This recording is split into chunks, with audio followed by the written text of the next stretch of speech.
제3장. 끝으로 나의 형제들아, 주 안에서 기뻐하라. 너희에게 같은 말을 쓰는 것이 내게는 수고로움이 없고 너희에게는 안전하니라. 개들을 삼가고 행악하는 자들을 삼가고 몸을 상해하는 일을 삼가라. 하나님의 성령으로 봉사하며 그리스도 예수로 자랑하고 육체를 신뢰하지 아니하는 우리가 곧 할례파라. 그러나 나도 육체를 신뢰할 만하며 만일 누구든지 다른 이가 육체를 신뢰할 것이 있는 줄로 생각하면 나는 더욱 그러하리니, 나는 8일 만에 할례를 받고 이스라엘 족속이요 베냐민 지파요 히브리인 중에 히브리인이요 율법으로는 바리새인이요 열심으로는 교회를 박해하고 율법의 의로는 흠이 없는 자라. 그러나 무엇이든지 내게 유익하던 것을 내가 그리스도를 위하여 다 해로 여길 뿐더러 또한 모든 것을 해로 여김은 내 주 그리스도 예수를 아는 지식이 가장 고상하기 때문이라. 내가 그를 위하여 모든 것을 잃어버리고 배설물로 여김은 그리스도를 얻고 그 안에서 발견되려 함이니, 내가 가진 의는 율법에서 난 것이 아니요 오직 그리스도를 믿음으로 말미암은 것이니 곧 믿음으로 하나님께로부터 난 의라. 내가 그리스도와 그 부활의 권능과 그 고난의 참여함을 알고자 하여 그의 죽으심을 본받아 어떻게 해서든지 죽은 자 가운데서 부활에 이르려 하노니, 내가 이미 얻었다 함도 아니요 온전히 이루었다 함도 아니라 오직 내가 그리스도 예수께 잡힌 바 된 그것을 잡으려고 달려가노라. 오늘 이 새벽에 또 주님의 보좌 앞으로 나오신 성도님들에게 하나님의 은혜와 평강이 함께 하시기를 축원드립니다. 많이 육체가 피곤해 가시는 때인 텐데 또 새벽을 이렇게 깨우시니 참으로 너무 위대하시고 놀랐습니다. 어제 아내가 집에 들어가니까 자빠져 자고 있더라고요. 그러면서 남편 왔다고 막 깨웠더니 뭐라고 하냐, 여보 내일 쉬어도 돼? 이러더라고요. 내일 쉬어도 되는 게 새벽에도 안 나와도 되냐고. 그래서 죽여버리려다가 그래도 저렇게 말은 해도 나올겠지라고 생각하고 아침에 일어났더니 저보다 먼저 깼더라고요. 그래서 자기도 모르게 몸이 일어나 버렸다고. 이제 열을 하니까 몸에 배버렸나 봐요. 아니면 하나님이 밤중에 남편의 마음을 깨닫게 해주셔서 저로 살인자가 되지 않게 하려는 주님의 큰 은혜가 있지 않았는가 싶습니다. 이제 오늘부터 이제 3일 남았는데요. 성도님들, 주님의 고난에 동참하시는 이 기간, 하나님의 은혜와 더불어 또 주님의 깊은 사랑을 경험하고 또 우리의 삶을 복종시켜서 주님을 조금 더 닮아가는 멋진 신앙인들 되어봤으면 좋겠습니다. 또 이게 새벽에 오셔서 주님께 부르짖는 기도의 제목들이 땅에 떨어지지 않고 주님의 보좌에 상전될 줄 믿습니다. 우리 지난주 월화수에 빌립보서를 통해서 기쁨에 대한 이야기를 함께 나눠보았습니다. 하나님 우리에게 기쁨을 주고 싶어 하시고요, 기쁨을 누리길 원하십니다. 그래서 빌립보서를 통해서 기쁨이 무엇인지 우리에게 알려주고 있습니다. 그래서 빌립보서는 기쁨의 서신이라고 했는데요, 제일 먼저 이야기한 게 뭐냐면 우리의 삶의 상황과 환경을 하나님의 시각으로 볼 수 있는 눈이 있어야 된다고 말씀드렸습니다. 그래서 내 눈에 볼 때는 당장은 고난이고 고통이고 슬픔이고 눈물인 것 같지만 시간이 지나고 보면 이 하나님이 나에게 주시는 은혜였구나라는 걸 깨닫죠. 그런데 어떤 사람은 이것을 고통스러워하고 불평하고 원망하고 분노하면서 이것을 지나가요. 그리스도인이기 때문에 하나님께서 계획하고 작정하신 것이 이루어져요. 근데 이 기간 동안 크리스찬은 하나님은 일하시고 하나님은 작정한 것을 성취하시는데 그리스도인은 뭘 잃어버리는가? 기쁨을 잃어버려요. 하나님은 하나님 일을 하세요. 결국 우리 성도님들을 위해서 하나님은 하나님이 하실 일을 하세요. 하나님은 실수가 없으세요. 그런데 문제는 뭐냐면 그 기간 동안 우리는 전혀 기쁘지 않고 고통스럽게 괴로워하며 슬퍼하며 눈물을 흘리며 분노하며 하나님을 원망하며 인격이 파괴되며 신앙생활을 해나가는 거예요. 주님 그걸 원하지 않으시거든요. 주님은 계속 이야기해 주시는 거예요. 난 너를 위한 놀라운 계획을 가지고 있어. 합력하여 선을 이룰 거야. 두려워하지 마. 염려하지 말고 기뻐하면서 이 과정을 견뎌봐 라고 하시는데 우리는 그걸 못하죠. 하나님을 하세요. 그래서 성도님들 똑같이 얘기해요. 지금까지 지내온 거 다 주님의 은혜라고. 근데 은혜인 거 아는데 그 기간 동안 우리는 고통스러워하며 괴로워하며 난 정말 화가 나서 미치겠네. 그러면서 살아요. 그리스도인들이 바보 아니에요? 한두 번 겪어보면 깨달아야 되는 거 아니에요? 하나님 주님 이루시잖아요. 그럼 왜 이러지? 왜 그럴까요, 제가? 오늘 본문을 보면 알아요. 제가 이렇게 미쳐버릴 것 같은 이유는 바울도 똑같이 느꼈어요. 주님, 우린 알잖아요. 주님이 분명히 완성하실 거. 다 고백하잖아요. 지금까지 실행한 거 은혜라고. 그런데 그 기간 동안 우린 뭐 했냐면 괴로워하고 슬퍼하며 분노하며 열받으며 불평하고 사람을 정죄하고 욕하고 싸우고 그리고 그렇게 살아요. 근데 주님이 이루었대요. 주님 보실 때 답답한 거죠. 왜 그 시간을 그렇게 지내냐는 거죠. 그 시간을 하나님의 눈으로 보라는 거예요. 내가 지금 눈에 볼 때는 고통스럽고 괴로운데 이 하나님이 나를 성장시키고 정결케 하고 주님께 가까이 가게 하는 주님의 도구구나. 지금 당장은 괴롭지만 하나님께서 이것을 합력하여 선으로 바꾸시겠구나. 이 고난을 하나님은 어떻게 바꾸실까? 괴롭죠. 힘들죠. 어떻게 그 가운데 기뻐할 수 있겠어요. 그런데 작심하고 기뻐하는 거예요. 작심하고 즐거워하는 거죠. 하나님께서 성경에 직간접적으로 170번이나 기뻐하라 즐거워라 왜 이야기했는가? 하나님 이루실 것을 우리에게 알려주셨기 때문에 우리는 기뻐하고 즐거워할 수 있는 거죠. 지난 설교로 또 이렇게 반복하는 이유는 우리는 다 잊어버리기 때문입니다. 두 번째로 바울이 얘기한 게 복음에 합당한 생활을 하래요. 이게 복음이 능숙해지고 복음이 익숙해지는 거라고 제가 말씀을 드렸어요. 그래서 우리는 복음이 예수 믿고 천국 가는 것이라고 생각하면 큰 착각이에요. 우리가 예수 믿고 천국 가는 거 알죠. 여긴 알아요. 그래서 우리 천국을 소망하며 살아요. 그런데 또 이게 또 화나려고 그러는데 이 인생을 살면서 너무 괴롭게 힘들게 답답하게 막 사는 거예요. 천국 가는 거 알면서 인생은 정말 미칠 정도로 괴로워하며 사는 크리스찬들이 너무너무 많은 거죠. 그래서 늘 이야기하는 게 죽고 싶다. 괴로워 죽고 싶다. 목사님, 내 인생은 왜 이렇게 괴로움의 연속일까요? 빨리 죽고 싶습니다. 주님이 그렇게 빨리 죽게 하려고 복음을 알려준 게 아니거든요. 복음을 통해서 내 삶이 익숙해지고 복음이 능숙해져서 내게 주어진 이 땅에서의 삶도 하나님의 나라를 충만히 누리면서 열매 맺으면서 기뻐하며 즐거워하며 살게 하기 위해서 우리에게 복음을 주셨는데 복음 믿고 예수 믿고 천국 가는 것만 생각하고 이 땅에서는 괴로워하며 고통스러워하며 살아가는 크리스천이 너무너무 많은 거예요. 그래서 복음이 익숙해져야 돼요. 복음이 능숙해져야 돼요. 그래서 이 빌립보서 전체를 흐르고 있는 중요한 두 가지, 우리의 기쁨을 파괴하는 두 가지 요소가 있는데 하나는 사람이에요. 사람, 인간관계. 우리의 대부분의 80% 이상의 고통, 기쁨을 앗아가는 건 사람과의 관계예요. 그래서 주님이 사람을 볼 때 복음의 눈으로 봐야 되는 거예요. 나같이 쓰레기 같은 죄인을 구원해 주신 그 주님이 저 사람도 구원해 주세요. 나를 사랑하시는 주님은 저 사람도 사랑하신다고요.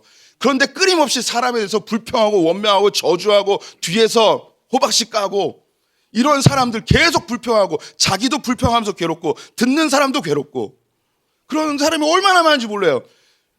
크리스찬들 너무너무 많아요. 그리고 우리의 또 다른 근심 걱정, 기쁨을 파괴하는 거, 일어나지도 않은 근심 걱정으로 우리는 미리 염려하고 두려워하고 걱정하면서 내 기쁨을 다 뺏겨버리죠. 그래서 계속 염려하는 거예요. 계속 걱정하고. 그래서 주님은 성경에서 너의 염려를 주님께 내어 맡겨버려라 라고 끊임없이 선언하는데 이게 안 돼요. 근데 우리는 입술로 고백하죠. 모든 것을 주님께서 합력하여 선으로 이루실 겁니다 라고 이야기하는데 주님께 못 맡기고 괴로워하죠. 그래서 우리를 아시기 때문에 쉬지 말고 기도하래요. 염려와 근심은 주님께 감사함으로 아뢰래요.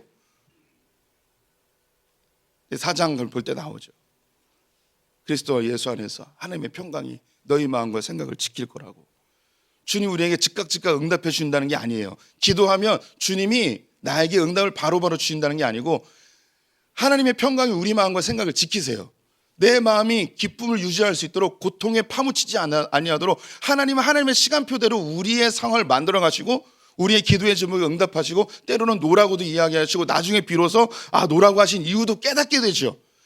그 과정 가운데 기도하면서 주님께 염려와 근심을 내어 맡기면서 우리의 마음의 평강으로 우리의 마음과 생각을 지키는 거예요. 하나님 안 계셔, 주님은 날 싫어하나 봐, 이런 생각들이 들어오는 걸 주님의 평강이 지키시는 거예요. 기도하면서 주님이 성취할 때까지 내 무너지는 마음을 주님께서 기도로 잡아주심으로 인해서 우리는 기쁨을 유지하는 거예요. 이게 복음으로 능숙해지는 거고 복음으로 익숙해지는 거예요. 복음이 유창해지는 거예요. 그래서 성도님들이 복음으로 유창해져야 돼요. 이것이 복음에 합당한 생활이에요. 세 번째로 본 게 겸손이었습니다. 겸손은 나보다 남을 낮게 여기는 거죠. 우리 대부분 기쁨이 파괴되는 이유는 사람들을 나보다 낮게 여겨서 그래요. 낮게 여긴다는 게 뭐냐면 비판하고 정죄하고 판단해요.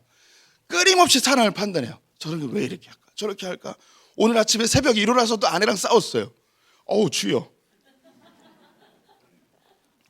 아내가 무슨 세미나를 신청했는데 락앤락 그릇을 받았대요.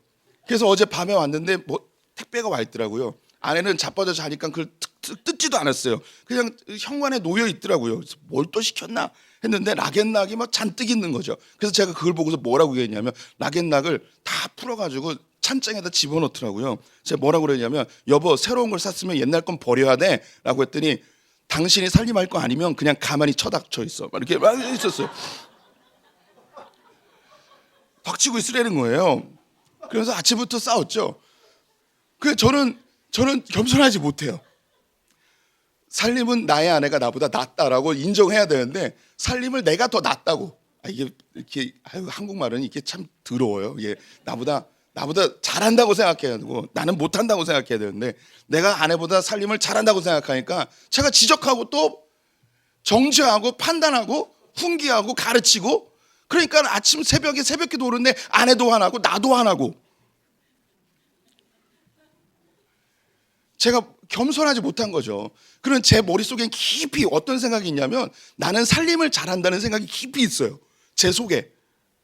안 믿어지시나요? 제 속에는 나는 살림을 잘해 라는 생각이 깊이 있어요. 그리고 제 안에 또 깊은 내재함이 뭐가 있냐면 우리 아내는 나보다 살림을 진짜 못해 라는 생각이 딱 들어있어요. 이게 안 바뀌어요. 그래서 아내가 나보다 살림을 잘해 라고 올해부터 선언하기로 했습니다. 저는 살림을 못합니다. 전 살림에 끼어들지 않을 겁니다. 겸손은 다른 사람의 자리에서 내려오는 거예요. 우리가 기쁨이 파괴되는 거, 다른 사람을 판단하고 정죄하고 비판하고 이게 우리의 기쁨을 얼마나 파괴하는지 몰라요. 제가 보지 못했던 몇 가지 더 이야기가 있는데 그건 건너뛰고 3장 1절에 보면 제가 왜 이렇게 흥분해서 얘기하냐. 3장 1절에 보면 끝으로예요. 끝으로 얘기하는 거예요. 바울이 나의 형제들아 주 안에서 기뻐하라. 끝으로 하고 싶은 얘기가 뭐냐면 기뻐하라는 거예요. 제발 좀 기뻐해라. 그러면서 너희에게 같은 말을 쓰는 것이 내게는 수고로움이 없고 너희에게는 안전하니라. 내가 이렇게 기뻐하라 계속 얘기하는데 난 이거 전혀 힘들지 않다. 그리고 이걸 얘기해야지 너희들이 주 안에서 복음 안에서 안전하게 신앙생활 할 수 있다. 정말 주 안에서 좀 기뻐해라 라고 하고서 어디로 넘어가야 되냐면 4장 2절로 넘어가야 돼요. 내가 유아디아를 권하고 순두개를 권하노니 원래 이렇게 4장 2절로 넘어가야 돼요. 그런데 바울이 쓰다가 끝으로 이제 끝난 거예요. 끝으로 형제들아 주 안에서 기뻐하라 라고 썼는데 이게 또 막 끌어오르는 거예요. 성도들이 전혀 기뻐하지 못하고 괴로워하고 사는 모습이 너무 막 미칠 것 같아가지고 그냥 또 막 갈겨 썼어요. 갈겨 쓴 게 3장이에요. 예. 기뻐하라 그러면서 갈겨 쓴 게 4장 1절까지 쫙 써버려요. 그냥 앞에 이제 기뻐해야 될 내용들을 쓰고서 이제 뒤에 마무리하고 이제 3장에서 끝내려고 했는데 이게 막 끌어오르는 걸 참지 못해서 쓴 거죠.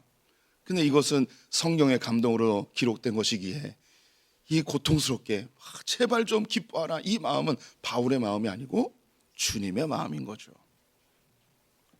사람은 다 기쁘게 살고 싶어 해요. 누가 슬프게 살고 싶고 괴롭게 살고 싶겠습니까? 우리 모두가 다 기쁘게 살고 싶어 합니다.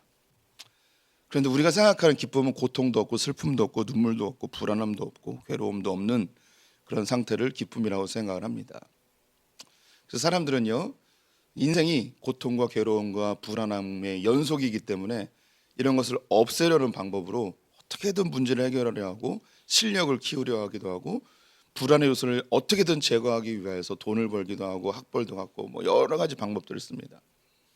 그럼에도 불구하고 우리 안에 그렇게 열심히 살아요. 돈도 모아요. 불안함을 없애려고 높은 지위도 올랐어요. 수많은 안전장치들 보험도 다 해놨어요. 그런데 우리의 마음속에 여전히 기쁨이 없어요. 그럼 이 기쁨을 채우기 위해서 사람들은 쾌락의 길로 갑니다. 재미의 길로 가는 거죠. 기쁨과 재미는 완전히 달라요. 기쁨은 만족이 있지만요, 재미는 만족함이 없어요. 개그 콘서트가 없어졌잖아요. 코미디 빅리그도 없어졌어요.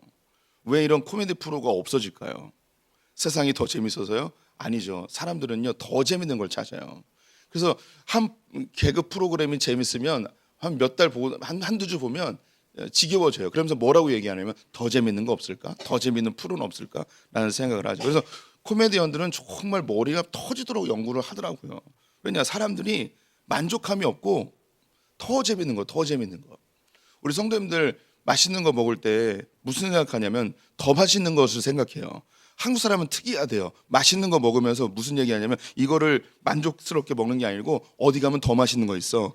내가 좀 언제 먹어봤는데 삼계탕이 너무 맛있어. 소고기를 먹으면서 여기 말고 다른 데 가면 더 맛있어 하면서 한국 사람들은 신기한 게 더 맛있는 걸 계속 얘기해요. 만족감이 없죠. 지금 먹고 있는 거에 기뻐하지 못하고 뭐 어떻게 하면 더 맛있는 거. 그러면서 다 먹은 다음에 배부른 다음에 이야기하자. 우리 다음에 더 맛있는 거 먹으러 가자. 오늘 너무 맛있어서 기쁘다 이야기하는 게 아니라 뭔가 부족한 거야. 맛있는 걸 먹었는데도 더 맛있는 거 먹으러 가자는 거죠. 더 자극적인 걸 찾고요. 더 감각적인 걸 찾아요. 이게 재미의 특성이에요. 만족감이 없는 거죠. 기쁨과 재미는 완전히 달라요. 사람들은요, 재미를 찾아요. 기쁨을 찾지 못합니다. 예, 사실 이 세상에 주는 재미, 즐거움, 필요 없는 것 아닙니다.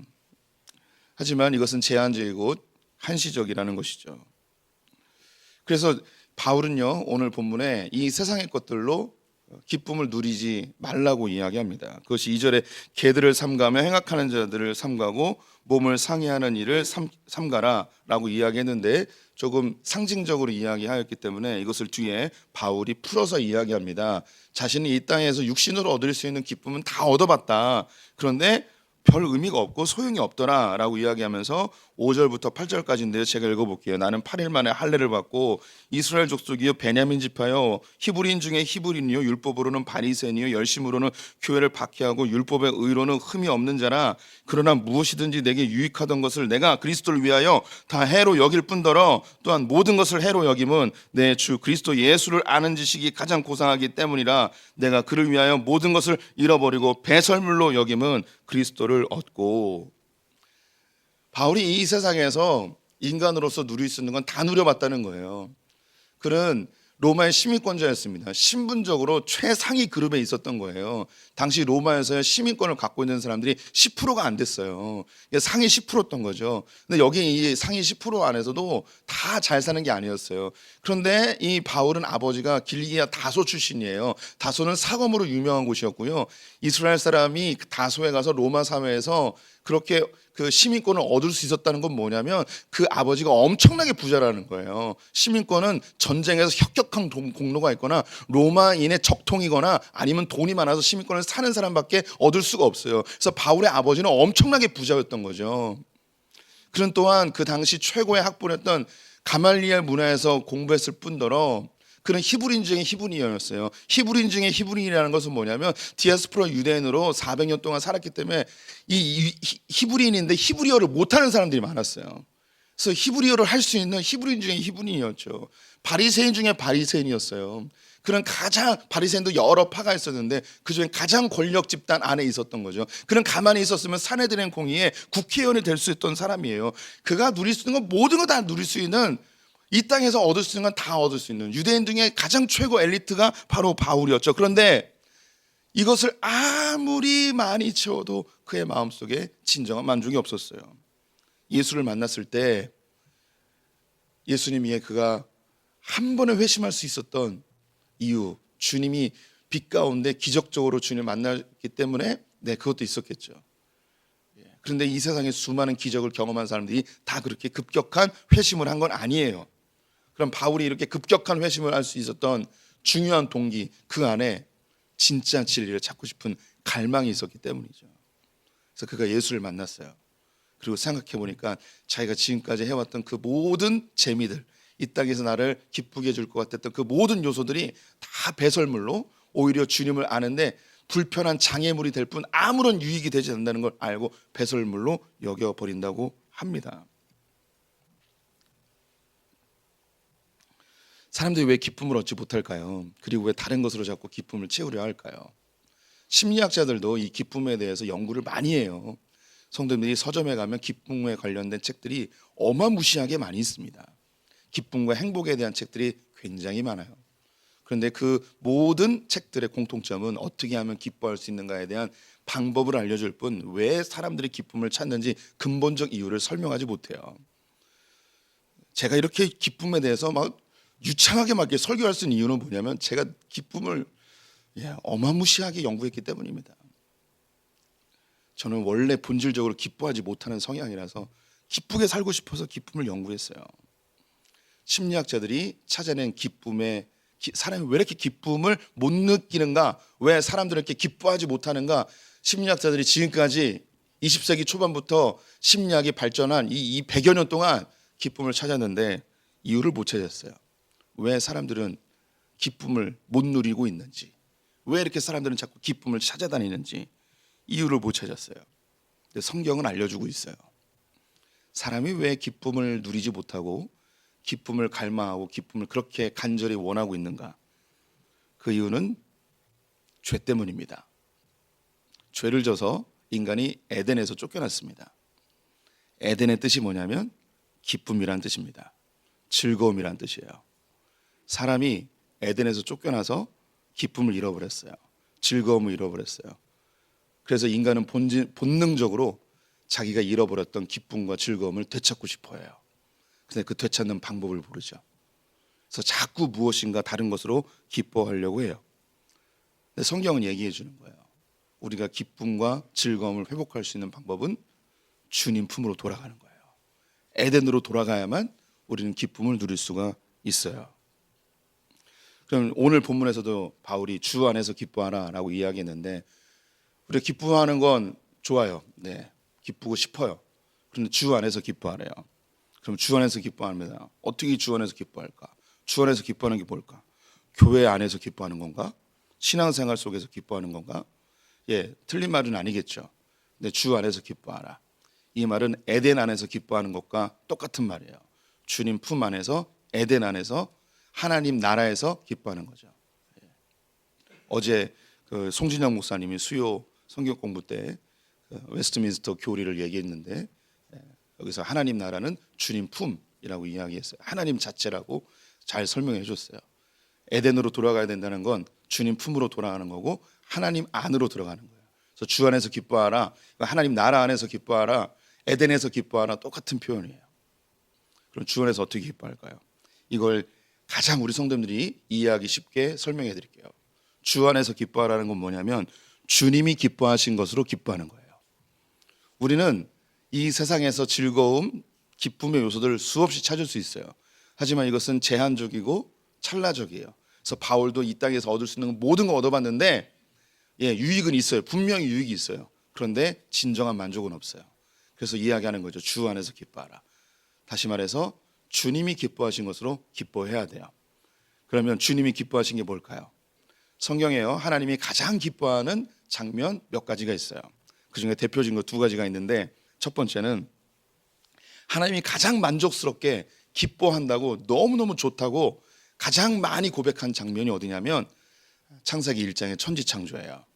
그래서 하나님이 보시기에 좋았더라라고 하며 굉장히 만족스러워 하시죠. 그래서 우리는 하나님의 형상대로 지음을 받았기 때문에 하나님이 기뻐하신 것으로 우리는 기뻐하게 되어 있어요. 이것은 충만한 만족을 주고요, 이것은 우리에게 제한적이지도 않고 찰나적이지도 않아요. 이건 우리에게 엄청난 기쁨을 끊임없이 공급해 줍니다. 그러면 하나님이 첫 번째로 기뻐한 게 뭐냐면 빛이 있으라 하면서 주님은 기뻐하셨어요. 그래서 우리는요, 빛을 보면 기뻐해요. 빛이 우리에게 다가올 수 있는 통로가 하나님이 태양과 달과 별을 주셨어요. 그래서 인간은요, 태양을 보고 달을 보고 별을 보면 자동으로 기뻐하게 되어 있어요. 신기하게. 그래서 우리 성도님들이 태양만 잘 보고 있어도, 햇빛만 받아도 기뻐져요. 한밤중에 달과 별만 봐도 그냥 기뻐져요. 전등빛, LED 이런 빛 말고 그냥 햇빛과 달과 별을 보면 그냥 기뻐져요. 신기하게. 그거는 지겹지도 않아요. 매일 봐도 안 지겨워요. 하나님이 기뻐하셨기 때문에 우리도 그렇게 기뻐지게 되어 있어요. 하나님은 또한 둘째 날에 흙을, 바다를 만드셨어요. 물을 만드셨죠. 이것으로 주님은 기뻐하셨어요. 그래서 인간은요, 물속에 들어가면 그냥 기뻐요. 시냇물에 발을 담그면 그냥 기뻐요. 소리만 들어도 그냥 기뻐요. 맨발로 흙을 밟으면 기뻐요. 흙을 손으로 만지면 즐거워져요. 손이 더러워진다는 생각보다 흙을 만지고 있으면 처음에 손 더러워져라고 생각하지만 흙을 만지면 기뻐요. 그래서 애들은요, 모래 가지고 흙 가지고 장난치는 거예요. 왜냐하면 그걸 하면서 자기는 기쁨을 알아요. 우리 성도들 흙 만져본 적 별로 없죠? 저도 별로 없어요. 네. 근데 흙을 만지면, 저도 그래서 이 기쁨을 찾기 위해 흙을 만지려고 해요. 그럼 흙을 만지면 이 손에 흙의 감촉이 있어요. 그 흙의 감촉이요, 사람을 엄청나게 편안하게 해줘요. 만져보질 않았군요. 맨날 스마트폰 만지고 계셔서 흙을 만지면, 그리고 이제 고운 흙 이런 거 만지면, 모래 이런 거 만지면 괜히 마음이 굉장히 편안해지죠. 바다를 보면 그냥 기뻐져요. 바다 소리를 들으면 그냥 기뻐지죠. 주님은요, 또 식물을 보고 기뻐하셨고요, 바다의 물고기를 보고 기뻐하시고 동물들을 보고 기뻐하셨어요. 그래서요, 하나님이 우리를 하나님 형상으로 지으셔서 우리 성도님들이 식물을 키우면 기뻐져요. 농사 지으면 기뻐져요. 그래서 우리 가운데도 텃밭을 이루시는 분들이 있는데, 그 땀 흘리면서 그 5, 6월에 그 뭐 하는 짓거리냐고 부인이 아무리 욕을 해도 나가서 농사를 지세요. 왜 그러냐면 이 식물을 키우고 흙을 만지고 물을 만지면서 사람이 기뻐져요. 이게 평안해져요. 하나님이 우리를 그렇게 만드셨기 때문에 우리는 그걸 느끼게 되어 있어요. 그래서 우리 성도님들이 물고기나 새나 고양이, 개를 키우시는 분들 기쁘죠. 예, 그냥 생각만 해도 지금 웃는 분들 한 10대 명 계세요. 집안에 있는 개라고 하면 되지. 예. 반려동물을 생각하시면 그냥 기쁜 거예요. 생각만 해도 기뻐요. 예, 우리 새끼 하면서 엄마라고 그러고 아빠한테 와. 야, 개한테 아빠인지, 그럼 나는 개 아빠인지, 뭐 족보가 어떻게 되는지 잘 모르겠는데 막 그렇게 하는 거죠. 왜요? 이해가 돼요. 기쁘거든요. 자식 새끼보다 이게 훨씬 나에게 기쁨을 주거든요. 예, 기뻐요. 하나님이 우리를 그렇게 만드셔서 우리는 그걸 기뻐해요. 혹시 삶이 별로 기쁨이 없는 분들이 계시다면 하나님이 기뻐하신 것을 기뻐해 보십시오. 애완동물 하나 키워보세요. 고양이라도 키워보시고요, 집에 식물이라도 한번 키워보시고, 화분에다가 그냥 흙만 담아놓고 상추씨라도 뿌려보세요. 그럼 거기서 새롭게 태어나는 그 식물을 보면서, 자라는 모습을 보면서 기쁨을 누려요. 신기해요. 사람은 그렇게 창조됐어요. 하나님이 그렇게 우리를 만드셨어요. 그런데 우리는 그거 말고 게임하고 미디어 보고 유튜브 보고 스마트폰 만지작거리고 좋은 차, 좋은 명품, 좋은 물건, 좋은 옷, 사람이 만든 것으로 기쁨을 얻으려 하니 만족함이 없고, 더 좋은 거 없나? 더 새로운 거 없나? 더 비싼 거 없나? 자꾸 이런 걸 찾게 되는 거죠. 우리는 주 안에서 기뻐해야 돼요. 하나님이 기뻐하신 것으로 기뻐해야 되는 거죠. 그리고 하나님은 가장 심히 기뻐하신 게 있는데 그것이 사람이었어요. 사람을 만드실 때 이 땅을 통치하고 다스리래요. 하나님 이걸 왜 이야기했을까? 우리 부려먹으려고요? 주님 우리를 절대 부려먹는 분이 아니에요. 주님은 우리에게 유익하지 않으면 절대 시키는 분이 아니에요. 우리에게 이 세상을 잘 다스리래요. 왜 다스리라고 하셨을까요? 이 다스림을 통해서 얻는 기쁨 때문이에요. 다스림을 통해 얻는 기쁨. 우리 성도님들이 기쁨이 파괴되는 중요한 이유가 뭐냐면, 내 삶을 다스리지 못해서, 다른 말로 끌려다녀서 우리는 슬퍼요. 괴로워요. 우리의 삶을 통치하고 다스릴 때 기쁨을 누려요. 이건 우리 모든 성도님들이, 모든 인간들이 갖고 있어요. 이거를 권력용이라고 그래요. 하나님이 우리에게 주셨어요. 제가 자주 이야기하죠. 우리 부인분들 남편 때문에 열받는 이유가 뭘까요?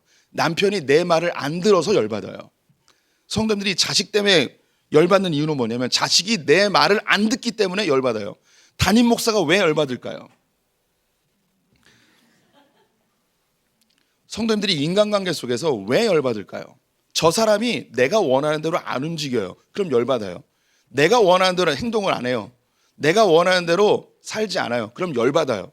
이게 왜 그럴까요? 우리는 다 권력욕이 있어요. 나를 중심으로 이 세상이 다 움직여지길 바라는 욕구가 있어요. 욕구는요, 채워지지 않으면 짜증이 나요. 배고픈데 밥을 안 먹으면 열받죠. 졸린데 잠을 못 자면 화나죠. 권력욕도 그래요. 똑같아요. 다 있어요. 그래서 나를 중심으로 주변에 있는 게 내 마음대로 움직여져야만 내가 만족감이 느껴져요. 권력욕이 유난히 강한 사람들이 있어요. 그래서 늘 짜증나요. 늘 불편하고 늘 화나요. 이런 사람들이 있어요. 이 사람들 권력욕이 강한 거예요. 다 내 마음대로 움직여야 돼요. 욱하는 거. 다 자기 마음대로 움직여줘야 되는 거예요. 저를 이야기하는 거예요.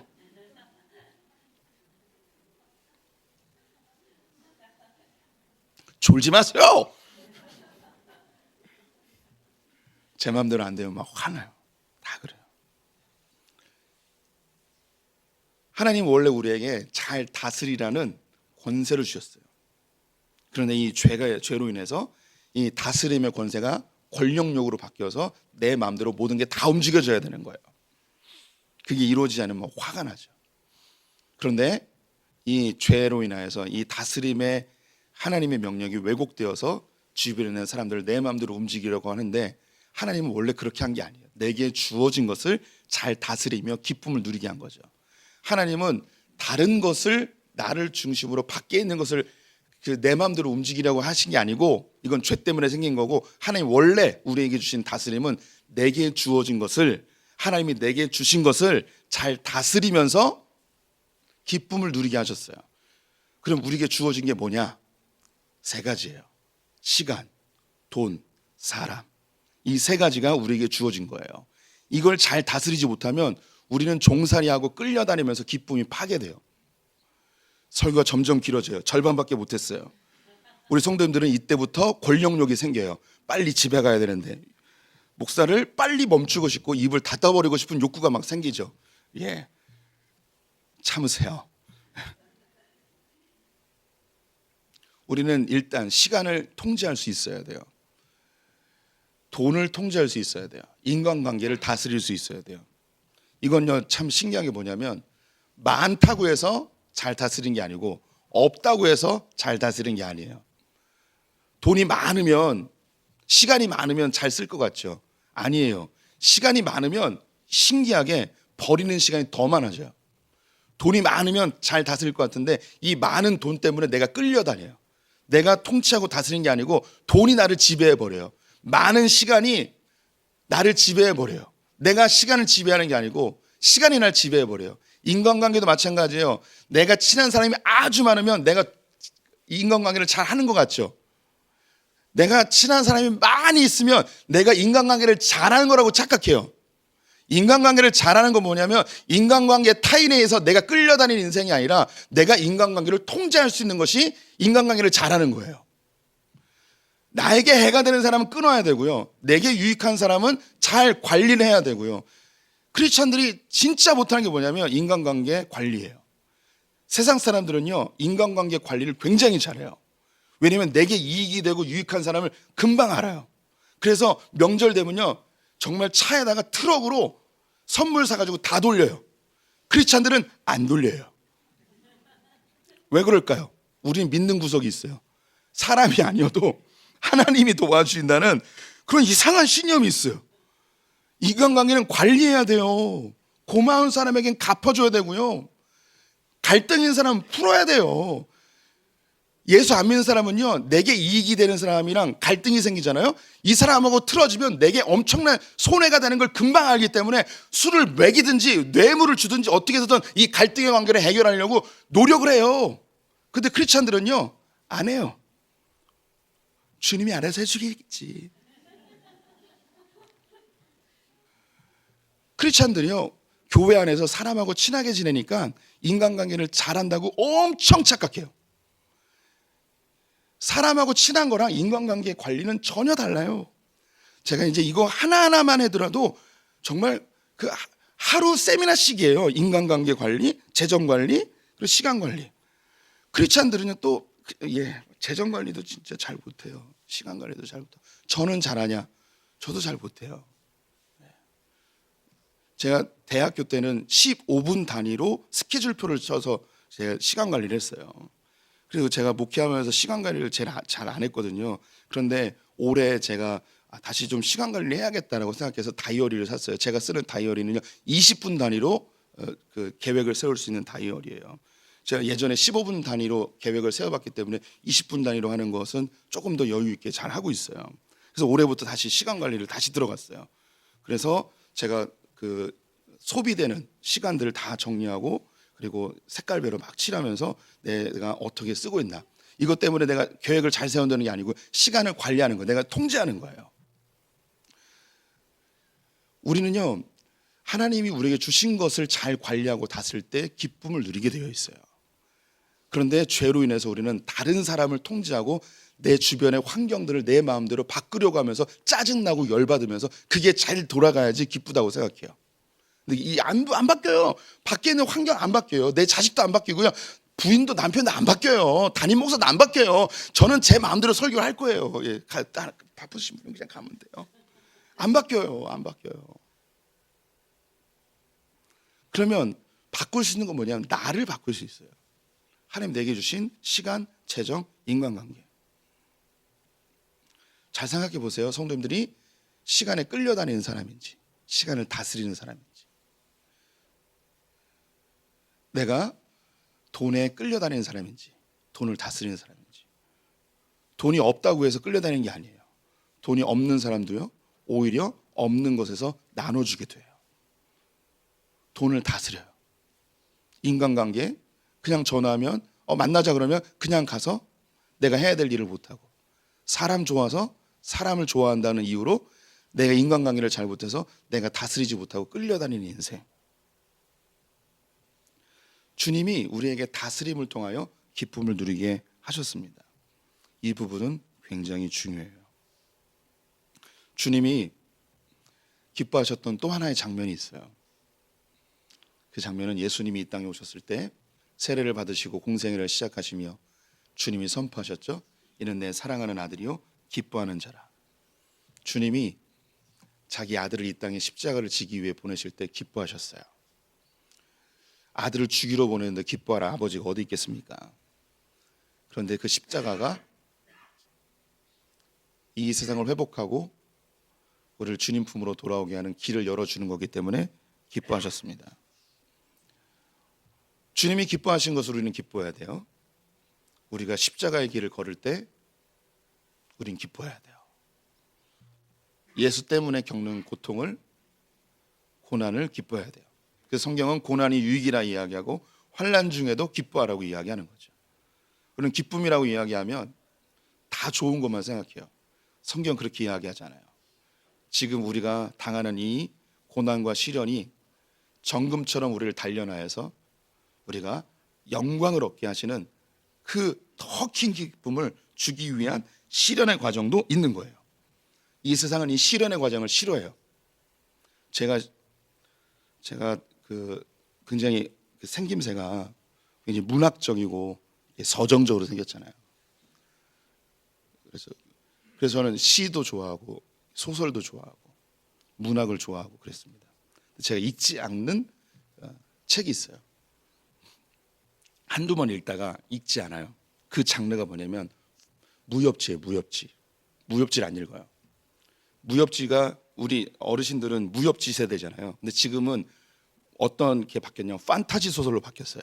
그래서 요즘 드라마는 거의 대부분 판타지예요. 다시 태어나거나 다른 세계에 가거나 전생의 기억을 가지고 태어나거나 이게 판타지예요. 그러면 이렇게 되면 어떻게 되냐면 내가 이미 능력을 가지고 새로운 세상에 태어나요. 그러면 나는 능력자예요. 그래서 고생 안 해도 돼요. 우리 그 무협지 있잖아요. 그래서 막 뒤지게 쳐맞고 절벽에서 떨어졌는데 거기에서 그 고수가 거기서 다 은둔생활을 하고 있는 거죠. 그 고수와 함께 그 훈련을 해가지고 능력자가 돼서 복수하는, 이게 무협지의 대부분의 스토리예요. 근데 참 신기한 게 그 능력자에게는 꼭 딸이 한 명 있어요. 그 딸도 굉장히 예뻐요. 그래서 막 이렇게 해서 결혼하고 막 이런 그 무협지의 스토리들이 있어요. 근데 이 무협지 거기에 왜 싫어하느냐? 여기에 고생한 얘기는 안 나와요. 그리고 거기서 그 훈련하다가 이 사람은 능력이 안 되는데 그 스승이 마지막 죽으면서 내가 너에게 줄 것이 있다면서 하면서 기를 막 불어넣어줘요. 그래서 능력이 별로 없었던 애가 갑자기 능력이 생겨요. 그래서 갑자기 뻥 하고 능력자가 되죠. 고생의 세월은 보여주지 않고 영광만 보여주죠. 이게 사람들이 갖고 있는 속성이에요. 고생은 싫은데 영광은 받고 싶어요. 이게 그대로 판타지 소설로 지금 우리 성도님들의 자제들이 읽고 있는 판타지 소설로 다 바뀌어서 우리 아이들이 무슨 생각하냐면 고생은 안 하고 영광만 누리려고 해요. 인간의 속성이기도 하지만 이것이 이 세계에 전반적으로 흘러 있는 거예요. 성경은 그렇게 이야기하지 않아요. 우리가 더 큰 기쁨을 얻기 위해선 반드시 고난의 세월, 신의 세월이 필요해요. 이 시절을 겪어야만, 겪는 사람만 더 큰 기쁨을 누릴 수 있는 거죠. 십자가를 통과해야만 부활의 영광을 맛볼 수 있는 거예요. 내게 주어진 고난을 통해서 우리는 더 큰 기쁨을 얻게 되는 거죠. 주님 우리에게 이걸 얘기해 주고 싶어 하세요. 17절 말씀 본문 제가 읽어볼게요. 형제들아 너희는 함께 나를 본받으라. 그리고 너희가 우리를 본받은 것처럼 그같이 행하는 자들을 눈여겨보라. 바울이 지금 이 빌립보서를 쓰는 것은 로마 감옥에서 쓴다고 말씀드렸죠. 그런데 자기는 기뻐한대요. 신기하죠. 왜냐하면 이 고난마저도 더 큰 기쁨을 얻기 위한 하나님의 손길이고 과정임을 알기 때문입니다. 그래서 자기를 본받으래요. 그리고 자기가 어떻게 기뻐하고 있는지 잘 살펴보래요. 또한 교회 안에 우리 주변에 하나님이 주신 기쁨으로 충만히 살아가는 지체들이 있다는 거예요. 저 사람은 저렇게 힘든데도 저렇게 기쁘게 생활하네. 별것도 없는데 왜 이렇게 저렇게 즐거워하며 살아. 이런 크리스찬들이 있어요. 재정을 부자이건 가난하건 잘 관리하면서 사람들을 섬기고 나누고 하는 사람들이 있어요. 참 사람들이 고마워하는 사람에게 갚을 줄 알고 궁핍한 자에게 흘려보낼 줄 아는 그런 인간관계를 잘 관리하는 사람들이 있어요. 이런 사람들 보거든 어떻게 하냐? 눈여겨보라. 눈여겨봐야 돼요. 그래서 이 기쁨을 얻기 위해서 우리는 훈련해야 됩니다. 제가 너무 격하게 표현한 거 있다면 용서해 주시고요. 저도 참 기쁨 없이 살았던 사람이었습니다. 기쁨을 찾기 위해 지금도 노력하고 있고요. 제가 많이 기뻐하고 그래서 기쁨에 능숙하거나 그런 사람이 아니에요. 본질적으로 기쁨이 없는 사람입니다. 본질적으로 우울하고요. 본질적으로 아주 염세적인 사람입니다. 며칠 전에 우리 성도님들도 좀 아실 텐데 김대진 목사님하고 통화를 했어요. 그러면서 철학책을 읽고 있대요. 그러면서 저는 옛날부터 철학책을 많이 읽어서 그 친구는 저에 대한 이미지가 있어요. 그럼 김창현 그러면 뭐라고 이미지가 되냐? 염세주의자라고 이렇게 인생에 대해서 이렇게 뭐 별로 희망도 없고 소망도 없고 그냥 빨리 죽는 게 그냥 내게 주어진 가장 큰 행복이고 막 이런 생각을 했던 사람이었어요. 저는 그런 사람이었어요. 근데 성경은 계속 기뻐하래요. 도대체 어떻게 뭘 기뻐하라는 거야? 하면서 기쁨을 찾아가기 시작해서 여기까지 오게 됐습니다. 그래서 저는 기뻐요. 굉장히 자유롭죠. 그래서 얼굴도 자유분방해요. 몸매도 자유분방해요. 질서가 없죠. 하지만 기쁨이 있습니다. 성도님들 목숨 걸고 기뻐하셔야 돼요. 크리스찬들은 기뻐해야 돼요. 하나님 주신 기쁨으로 주님 안에서 주님이 기뻐하신 것으로 우리의 삶을 잘 다스리며 기쁨을 누리시기를 축원드립니다.